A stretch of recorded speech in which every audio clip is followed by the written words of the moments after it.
Alright, guys, welcome back to another episode of How Money Works. Today, we're gonna start off with a little bit of a story. But before that, I want you guys to ask yourself, did I work on that emergency fund? Now, remember, from my story in the last video, I had about $10,000 to work with for emergency fund, which is 6 months. At the end of my 5th month, I was running down on my last $2,000, so things were getting really shifty there in terms of I was burning out my last 2K. But luckily, I found a job in the States that brought me here, and ever since there, I'm still on the same job, and that allowed me to get out of that situation. But not everybody will be that lucky, so I want you to have an emergency fund of 6 months to a year. That's how long I want you to have it, because that's a good chunk of time that'll save you, and you'll thank me later if you're ever in that situation. I think that every single person will be in that situation at least once, if not more times than necessary. So to find out what emergency fund is, what amount is good for you, just take the amount you're paying for rent right now and times it by 6 or 12, and also take the amount of money that you spend on groceries and per month and times that by 6 or 12, and then every other kind of subscription necessary like internet and phone, take your monthly cost of those, times that by 12, and that'll give you a pretty good estimate of how much money you need to get by per month. And take that times 6 for 6 months, or times 12 for the year, and that's how much money you need to save or you need to have in your emergency fund in order for you to be protected in case the unexpected happens. So now that I've got through that, how do I learn about money? Okay, so this is quite a bit of a story, but we're gonna go ahead and do it anyway. So as you know, or you might not know because I'm not sure if I mentioned in the last video, but I was raised in a really low income family, so we didn't have much. My mom was a stay-at-home mom, and I kind of feel bad about it because when I was younger, I'd always call her lazy because she wasn't like other moms in that all my friends' moms were out working and making money for the family, whereas she was at home taking care of us. And I really think that now that I reflected back on that at this age, I'm really glad that she did that, because I think that having a mother, your biological mother, raise her own kids from when they're babies to when they can set off into the world themselves is really important for the emotional, mental, and physical development of a child, because a lot of this is completely off track from personal finance, but it's something that I think is really important. So a lot of kids whose parents were out working and didn't really get that same love from their parents, they turn out to be living lives that are more stressful, I feel, because I think love really helps us develop as humans, because we're emotional beings. But as a side story, if you, on the other hand, had parents that both worked while you were a child and you didn't really get much attention, which I kind of understand, because I didn't get attention from my dad because he was out making money for the family. So I didn't never really thought too highly of him, but now things are pretty fun to joke around with each other. But growing up, we weren't really close as father and son. But I think that for most of us, if you've ever kind of thought differently about your parents, for the lack of a better word, or looked at them in a way that's kind of condescending, which I think like a lot of kids have done with their parents, because I think despite being in different generations, every boomers and generation X and generation Y or millennials, generation Z, I think every single generation, the parents and the kids have just different ways of looking at things. So to come back on the story, I grew up in a really low income household. We live in a low income neighborhood, and of course I went to public school because we couldn't afford private school, and the public schools were all right. Of course there were gangs, of course, and there were fights. I was never into any of them, so luckily, so I didn't fall into that crowd, but there were people that were in that crowd. And you know, when you're in that sort of environment where everybody's really emotionally reactive, and when you're emotionally reactive, that's when you can not think right, not think straight about how to use your money. So from then on, I really thought about, okay, how did the rich make money? How are they able to stay wealthy while my parents are out slaving away, working jobs, or we're just barely making ends meet? Because my dad was a seasonal worker, because his business, as an entrepreneur, he can only work on his business as a gardener during times when it's good. That means spring, autumn, and spring, summer, and fall, or autumn. Into winter, he'd work at a local supermarket. So as immigrants, they didn't bring home $1,000 paychecks. It was like maybe $1,000, $800 every 2 weeks. So that's raising a family of four, because I have a younger brother, right?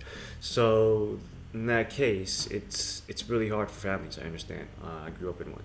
So being in that, seeing that growing up, of how like there were always conflicts between my parents, because of money. And fun fact, financial reasons are the number one reason for divorce in America, I believe.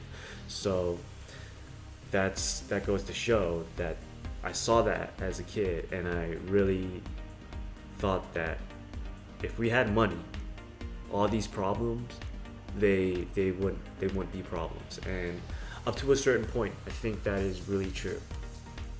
Of course, now that I know more about human behavior, because I love studying psychology and neuroscience and stuff like that, if you're an asshole before you had money, if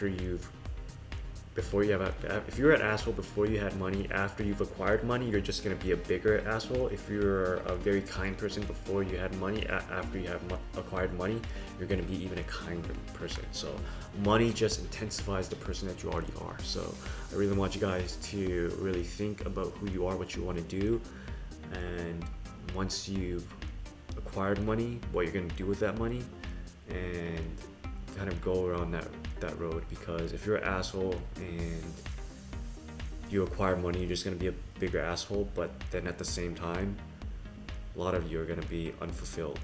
And I think there's a lot of examples of that in the world. But that is one long story, so I hope you got something from that. That's how I learned about money. I came from a low-income family. I saw how hard things were for my family, for my parents, and I started wondering, how did the rich do it? How are the rich rich? And then I started looking on the internet for people, for examples, and then I started going down a rabbit hole, and I joined clubs like Finance Club in university, and that just networked me with different other people who are both hustlers and they know a lot more about money, so I learned from them. Like I said in the last video, I had an advisor that has been my advisor since I was 18, and it's been almost a decade now, so a decade or more. So I was lucky enough to just meet the right people, but at the same time, it just started with an interest of knowing how money works. And since you're watching this video, you probably have the same interest too. So I'm hoping I could be that person for you in order to give you some tips and tricks of what I learned in my journey. So now that that's done, again, North Americans aren't alone. By the way, I'm not a financial advisor, I'm just a client who has grown his money not by saving. Because saving's for suckers, you can't make money saving, and we're going to talk about that later. But we're going to talk a little bit about financial literacy. Financial literacy, the definition is basically knowing how money works. Knowing how to earn, to give, to invest, to save, and spend cash. And notice that I put that in a specific order: to earn, to give, to invest, to save, and to spend. Why is spending last? Because after you've done everything else, then you have the discretionary income, the expendable income to spend. For every single one of us. I think even like a lot of self-made entrepreneurs, millionaires, billionaires, they all had to start somewhere. They all had to start at some job where they earned money. And some of them, if they're religious or something, then they give 10%. So for example, if you go to church, it's called a teeth or teed. My pronunciation sucks, but you're basically giving 10% of what you earn to the clergy to the church. So that's the giving part. After you've done that, you invest your money into things like mutual funds and stocks and bonds, and something that gives you an interest rate of return back or return on investment. So for me, I put a lot of my money into mutual funds, and then after that you save. That means just having like some money in your bank account. So I have always a couple $1,000 in my checkings account, because you don't save anything in your checkings or in your savings account in the US because the interest rate is 0. But I just like having that money there it's like saving, but I just like having that money there to make me feel that I'm safe, that in case anything happens, I can pull into a pile of cash that's not my emergency fund, because I'm still investing in my emergency fund, because that emergency fund is invested into investments like mutual funds or stocks, and it's making a return on investment. So that's part of the invest. But saving is, for me, is literally having cash in my bank account that I could withdraw in an ATM or something. And then lastly is spending cash. And I say spending cash here, but that's not right. You should always be spending with a credit card because you earn rewards and points. So spending cash is for dumbasses. Unless you're at a Chinese restaurant or something and they don't take credit cards, which is a lot of Chinese restaurants, because they don't want to pay that credit card fee to the credit card companies, which I understand because it's like 2.9% or something.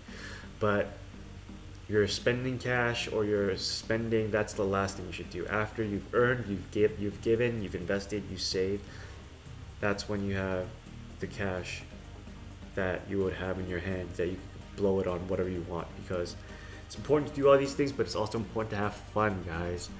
So with that said, what's financial illiteracy? It's basically not knowing how money works. The whole thing in reverse. So basically you spend first, and for most people they just spend everything, so they have nothing left to save, to invest, and to give. So just want you guys to know, it's not your fault. We weren't taught this in school. We weren't taught this anywhere. Some people are lucky enough to have like very financially educated parents or families that'll teach them how money works.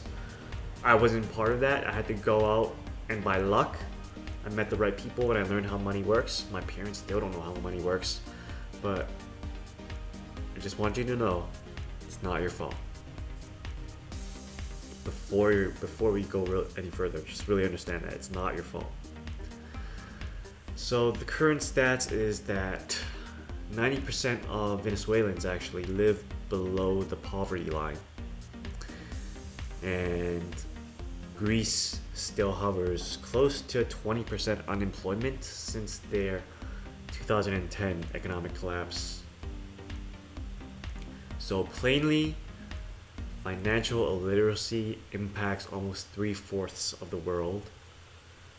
So what really separates the wealthy from the not wealthy? It's mainly knowledge that really just separates us from the ones who take advantage from the ones who are taken advantage of. So the stuff that you're getting from me right now, that's all the knowledge that separates the two. And I just want you to think about this for a minute because it's a question that made me think about things when I was asked that. If I had the instruction manual to make $1,000,000, then I'd have $1,000,000. Would you agree or disagree? Probably you'd agree because I'd agree too. So my goal is literally to close the knowledge gap, to level that playing field, because I almost don't want people to be taken advantage of anymore. And specifically, like for my parents as low income families, as immigrants, they don't even now they don't even speak English well. And being in an English speaking country, it's really easy to be taken advantage of. And I think that just knowing how finances work would really help level the playing field for them. If they just learn how like interest rates work and stuff like that, they'll be able to do the calculations because that stuff is universal wherever you go. And once you have that knowledge, close that knowledge gap, then we level the playing field and you're able to pursue the dream life that you always wanted. So that's the goal. And we're just gonna end this off with some stats. So 44% of Americans, they don't have the cash to cover a $400 emergency, which is why that emergency fund is so important. 43% of student loan borrowers are not making payments. 38% of households in America have credit card debt. And because of these damn subtitles, that one says there, just 33% of American adults have zero retirement savings. So that's where we are right now.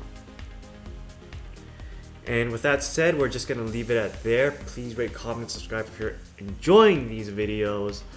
If you haven't already, sign up for our newsletter with the link in the description to get some freebies that we're also gonna take a look at and use, like a compound interest calculator that'll give you an idea of how the money you invest will grow based on the interest rate that you're given. And those are just the freebies and kind of newsletters, tips and tricks that you're going to get by joining our newsletter. And with that said, again, please rate, comment, subscribe, and I'll see you guys in the next video. Take care.